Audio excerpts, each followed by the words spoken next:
Hello home bakers and welcome to the very tippy top of the Bake with Jack Towers. That real pointy bit up in the clouds is where my office is. I know I've changed around my table and it works really well for working, but I don't like this. Together we will pull together and get through this little new setup for this video, and I'll figure something out for next time, I think. This is the show where I respond to a hand-selected selection of your comments in the only way that I know how. But before I do that, a few thank yous, because I've got some post.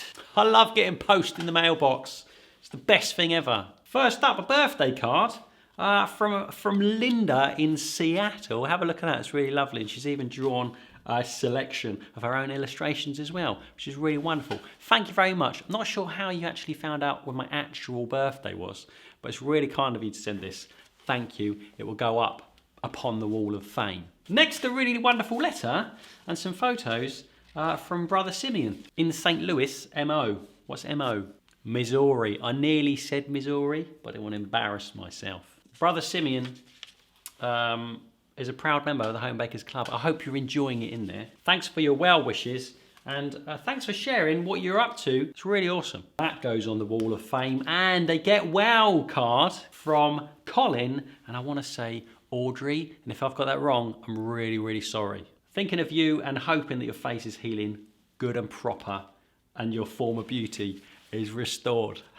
Thank you very much. It's really kind of you. For those of you asking how I smashed my face up, no, I wasn't drinking. No, I didn't get in a fight. I simply took a little slip off my skateboard and smashed my face on the concrete ground. 4 fractures in and around here, but we're on what we are now, week 6. Pretty well healed up, my eyeball's fine. I can't feel my teeth, but they are all in there. No surgery for me, no lasting damage. I have a dent in my face now, which is permanent, where my cheekbone crumpled, and that's what they're supposed to do.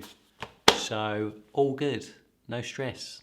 Couple more things before I look at your comments. One is the club. There's new things in the club. You would have seen it. I popped a couple of shorts out telling you what's new in the club, which is Japanese milk bread, which is wicked tasty and super soft.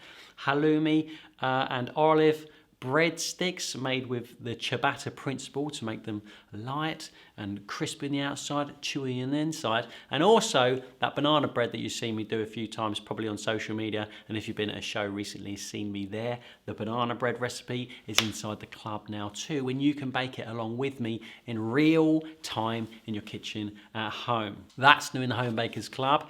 Also, this 10th anniversary bits and bobs for your bread making in the Bake with Jack shop. It's all in the shop. Go and have a look if you want to get your hands on some limited edition bits and bobs to celebrate Bake with Jack's 10th anniversary. It's a big deal.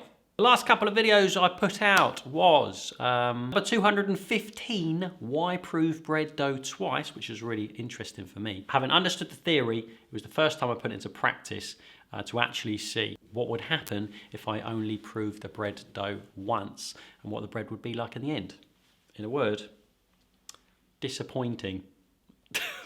And 216, when your bread dough just doesn't look right. We've all been there where you mixed up the bread dough and it looks too dry and it looks too wet, and we're beginning to doubt ourselves. Did we weigh everything properly? Didn't we? Did we miss something out? I don't know. Has that something actually gone wrong here or not? And if it has, how do we find out and how do we fix it? That's something that happens loads. Also, if you think something's gone wrong, but actually everything's fine, that's a whole different ballgame.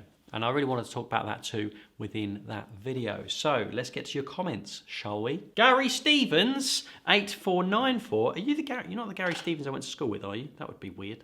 Love making bread. Made a cheese loaf yesterday. Weighed my jug as well as the water, so left the dough dry. Lol.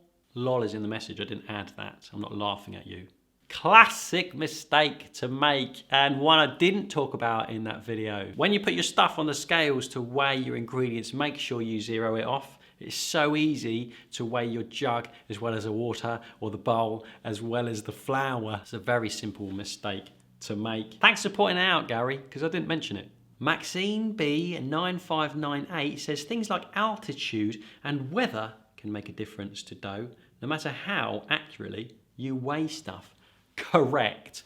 Here in England, we are pretty much safe in terms of weather. The weather, the humidity never goes to any kind of extreme that would stress me out. And so, I was actually asked this question on TV one time, And I think I blabbed out an answer that made me look like a complete plum. Yes, weather does affect bread dough, but here I just kind of get on with it because there's never nothing that I think is really going to truly affect stuff too much. And also there's a level of faff in bread making that I'm not comfortable with, and it is adjusting the recipe to suit the weather outside. Can't be bothered, don't care, just crack on with it anyway. However, some of you in the world are in places where temperatures go crazy, either end of the scale. Also humidity as well, and altitude. A lot of people say to me, oh, I live up on a mountain at 5 bazillion feet above sea level. How do I make bread? And I'm like, I don't know. I've never made bread at the summit of a mountain before, which is annoying. I know, but the best person to ask is yourself. You take notes and let me know what you do and how things work out. Maybe that could be a video for the future. If we compile all the thoughts and notes from the people who live at the top of mountains, I could put all that together, and together, that'd be a really nice thing to do, wouldn't it? You can go through your findings and create some kind of advice that would suit you. That would be good, wouldn't it? Because it's not an area with what I'm experienced in, and I don't make enough YouTube revenue to go on holiday and make bread. It's laughable. Maybe I could maybe I'd just go up a hill up the road. I always go to the top floor of the office building. Mind you, I have just told you that I'm in the clouds here, aren't I? Maybe the office here. Maybe I'll make bread in the office here, the clouds at the top of the tower, up the spiral staircase, because we are quite high. Pino de Vogel says, always start from a too wet stage. So keep 2 tablespoons of flour to the side. You can always add in flour easily, but adding in water is a lot more bothersome. Oh, pins and needles, man. Oh, I see people doing stuff like this and it gives me the willies. Like, if you ever see Paul Hollywood making bread on the TV, he just kind of chucks some flour in a bowl, throws in, sprinkles some yeast out of a gigantic jar, and then puts in enough water until it feels right. All this is not very helpful to us as home bakers, I find. But I suppose in measuring everything accurately and keeping 2 tablespoons in a little pot by your side, just in case, it's probably a really good way of doing it to get things just right and manageable for you. Nice advice, Pino. I like it. Padiwari 62, you probably forgot the most important one. Probably.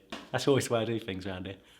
Make sure the batteries in your scale are still okay. Yes, that is a good one actually, because when my scales start to die, when the battery starts getting old, the numbers reduce themselves by themselves. And what I do is I put it on 0 and just watch it tick down into the negative. I'm like, hold on a minute, that battery's gone wrong.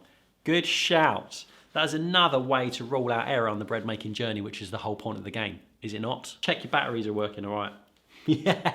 Next. Nice Loki. What did you do to get the black eye? Yeah, okay. Skateboard incident. I wasn't doing anything mad. I don't actually remember the incident. I don't remember falling. I don't remember what I was doing. I don't remember getting up. All I remember is being at the side of the skate park and everyone going, oh, is he all right? Feeling a little bit weird. Interesting, isn't it? What life throws at us and how potentially lucky we can be. Smashing my face and taking a couple of weeks where I couldn't film anything. Actually learned a lot about what I'm doing here. Hence, 2 screens, baby. 2 screens. Oh, have you got 2 screens? Total game changer. And I got this. It's called a mouse. And it's like £6. It's completely changed my life. Yes. Click, click, click, click, click, click. Squeak. Things are getting more organised here because I was unable to do so much. It's really hard trying to rest, whatever that means. Also being conscious that I've got a lot of work to do. You know what I mean? All good now. Always finding my feet, always figuring it out. 2 more videos coming up. One is taking that video 215 about why proving bread dough twice to the next level. We're talking about putting dough in the fridge in 2 different ways that might make life easy for yourself while also producing amazing bread. That's going to be video 218, and a 219, I'm just going to have a massive rant in a video that I'm beginning to think was a stupid idea. But hey, we never know until we hit publish. Couple other things in my mind as well. If there's anything you are struggling with, put it in the comments below, because I want to know what is the most useful to you. And thank you very much for being here, as always. Thanks for your comments, and I look forward to seeing you again very soon, right here on the tubes.